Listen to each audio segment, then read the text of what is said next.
Mis amados hermanos, hermanas, buenos días. Bendecido, hermoso día hoy para nuestra vida, así como lo fue para el rey Ezequías en su tiempo, en su momento, un joven 25 años, gobernando sobre aquella ciudad amada, Jerusalén, recibiendo de parte de Dios la bendición, su fuerza, su poder y su gracia. Vamos en este día al segundo libro de los Reyes, capítulo 19.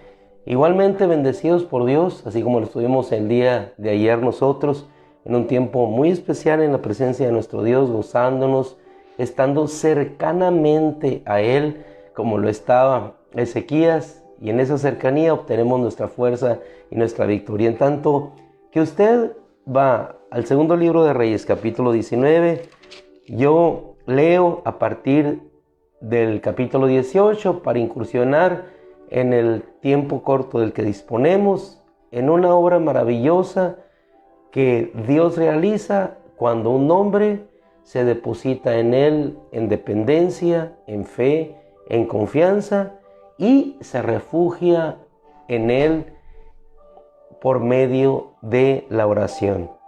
Tenía 25 años, Ezequías. Hizo lo recto ante los ojos del Señor. Quitó los lugares altos, dice la Escritura, los pilares sagrados, aceras. Hizo pedazos la serpiente de bronce, porque en aquel entonces los hijos de Israel la adoraban. Venía desde Moisés, la hizo pedazos para que el corazón de ese pueblo se consagrara y se entregara únicamente al Señor. Eliminó todos los lugares de adoración y dijo: solamente en Jerusalén adorarán. Allí está nuestro Dios. Esta es la ciudad que Dios edificó. Una ciudad que Él puso como baluarte para que todos entremos a Jerusalén, la ciudad del gran rey, la ciudad donde vendrá, donde establecerá su reinado. Y como señal y como muestra nos dejó al rey David. Y sobre esa señal su promesa de que enviaría al rey eterno para gobernar sobre esta ciudad y en el reino eterno. Dice la Escritura que él confió en el Señor, Dios de Israel. En pocas palabras, hizo de su vida una dependencia constante de él.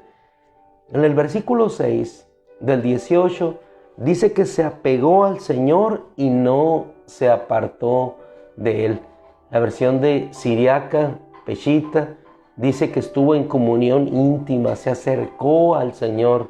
Es decir, nunca se separó de Él. Y por tal motivo, como una consecuencia natural de seguir a su Dios, de honrar a su Dios, de buscarle como el único Dios, a donde quiera que iba, dice la Escritura, versículo 7, Él prosperaba. ¿Acaso no nos deja este camino, este trayecto, esta historia, un camino el cual nosotros podemos seguir independientemente de la edad? Muchas veces dice el joven: cuando sea grande. Muchas veces dice el adulto: ya no lo puedo hacer porque pasó mi tiempo. Siempre hay un tiempo propicio para nosotros en el Señor.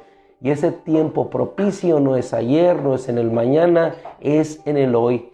En tiempo propicio te he respondido. En día de salvación te he socorrido, dice la Escritura. Con esa fuerza tomada en Dios, dice que Él fue y derrotó a los filisteos. Y no solamente derrotó a los filisteos, sino que se rebeló también contra el rey de Asiria.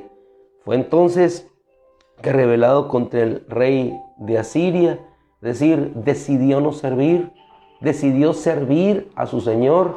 Y cuando alguien decide servir a su Señor, deja de servir a los otros dioses. No podía servir a uno y a otro. Su Dios era el Señor y a Él solo le sirvió.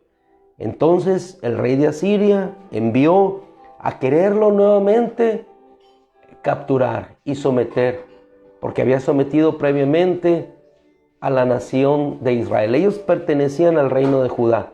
La nación de Israel se había apartado del Señor. Entonces el rey de Asiria a sus hermanos los capturó y después hizo señal y decisión por capturar también a Jerusalén. Y es cuando envía mensajeros y le dice: ya en años posteriores, 10 años después, ¿qué es lo que había acontecido? Probablemente el corazón de Ezequías había empezado a confiar en su fuerza, en su poderío, en su consejo. Entonces él manda y le dice: ¿por qué confías en Egipto? ¿Acaso no es una caña quebrada que traspasará tu mano? Y después manda mensajes a los siervos también del pueblo de Israel, diciendo: no confíen en el Señor, no confíen tampoco en las palabras de Ezequías que les dice: el Señor los librará. Mejor hagan la paz conmigo, entonces yo los voy a llevar a una tierra como la de ustedes, donde cada uno beberá de su cisterna. Yo los traeré a esta tierra, tierra de viñas, de pan, tierra de olivos, de miel, para que ustedes vivan y no mueran. Jamás la tierra que ofrecen los enemigos será como nuestra tierra, porque la diferencia la hace no tanto las uvas, el aceite, que puede ser el mismo. La diferencia la hace los dioses que la sustentan. Nuestra tierra es sustentada por el Señor. Nuestra tierra es bendecida por el Señor. Podemos ir a otra tierra y en esa tierra podemos tener lo mismo. Pero los dioses de esas tierras no es el Dios que nos sacó de la tierra de Egipto. Nunca será el Dios que nos liberta y está cercano a nosotros. Nunca será el mismo Dios que habla a nuestro corazón para llevarnos siempre a su y en su bendición. Decía aquel rey, orgullosamente exaltado en su ego: ¿acaso alguno de los dioses de las naciones ha librado a alguna tierra de mi mano? Se llevaría posteriormente una lección ante la actitud de un rey que volvió nuevamente a refugiarse en Dios. Probablemente en el curso de nuestra vida, hermano, vamos empezando a confiar ya en el poderío, las fuerzas, el poder que tenemos, la capacidad, en la experiencia que hemos adquirido a través de los años. Y cuando nos piden consejo, ya no buscamos a Dios para dar consejo. Nos vamos a nuestra propia experiencia, nos ciframos o nos fundamentamos en nuestra propia sabiduría. Y la Escritura dice: no te apoyes en tu propio entendimiento, confía en el Señor de todo tu corazón. Lo mismo hace el Señor en nuestra vida para regresarnos otra vez ante esa circunstancia y hacernos entender que solamente de Él dependemos, que solamente confiando en Él podemos obtener nuestra victoria. ¿Quiénes son todos estos reyes? Cuando Ezequías, ahora sí, capítulo 19, escuchó todas estas palabras, obviamente debió haber sentido temor. Pero ¿qué es lo que nosotros hacemos cuando estamos en esas circunstancias? Hemos dependido, tenemos fe, tenemos confianza, pero cuando las cosas se tornan nuevamente complicadas y difíciles, lo que hacemos es volcar nuevamente nuestro corazón en Dios y orar, suplicar y pedir. Sucedió, versículo 1 del capítulo 19, que cuando oyó esto, el rey Ezequías rasgó sus vestidos, se cubrió de cilicio y entró donde, dice la Escritura, en la casa del Señor. Entró en la casa del Señor a refugiarse, a orar y a pedir. Y allí, en ese lugar secreto, en intimidad con Dios, es donde se empezó a gestar la victoria de Dios. Y ahí en ese lugar secreto, en ese lugar donde volcó su corazón, donde arrepentido buscó a Dios, es como recibió la palabra de Dios. Y esa palabra, aunque todavía no vería él la victoria ante sus enemigos, el rey de Asiria, le animó para dar confianza a otros, porque Dios le había llenado de confianza. ¿Dónde vencemos? Vencemos en ese lugar donde nadie ve, pero donde todo se puede hacer. Vencemos en ese lugar donde nadie escucha, pero el que puede escuchar más allá de las paredes, pone atención a nuestra voz de corazón y entonces responde. Él volcó su corazón y entonces le dice en respuesta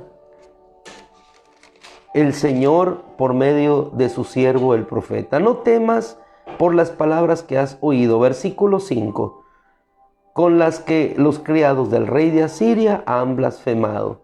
Y el versículo 7 del capítulo 19 habla lo que Dios va a hacer. Y nuevamente sobreviene el depender, el creer y la confianza en que lo que Dios ha hablado, así será. He aquí, pondré en él un espíritu, oirá un rumor. ¿Quién? Sennacherib. Y se volverá a su tierra, y en su tierra lo haré caer a espada. Entonces, cuando el Rabsacés se vuelve a su señor, rey de Asiria, encuentra a su rey peleando contra Libna, después a Tiraca, rey de Etiopía, igual que habría de atacar, y entonces las cosas se complican para el rey de Asiria, porque Dios había tornado esa situación. Hermano amado, nosotros oramos, Dios obra. Él entró a la casa de Dios y entonces Dios empezó a obrar en esas circunstancias que Ezequías ya no podía controlar.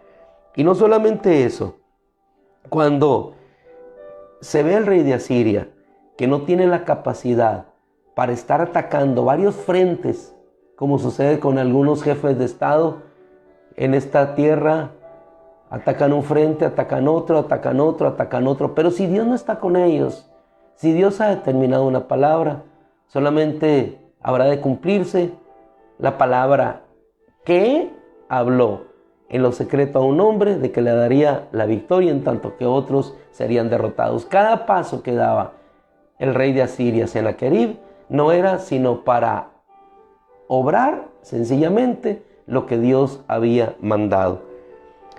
Después, aún en esas circunstancias de debilidad, manda decir Ezequías que aún así le derrotaría.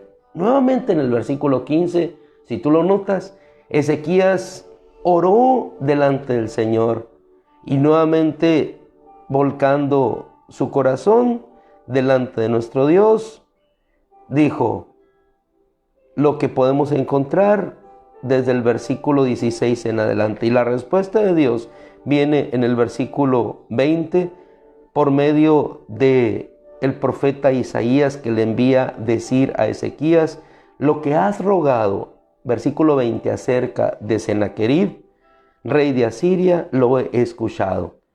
Él ha hablado en contra del Santo de Israel. Es una particularización de su mensaje al rey de Asiria, diciendo todo lo que acontecería. Yo conozco tu entrar, tu salir, tu sentar, tu levantar, y haré que tú vuelvas por el mismo camino de donde veniste.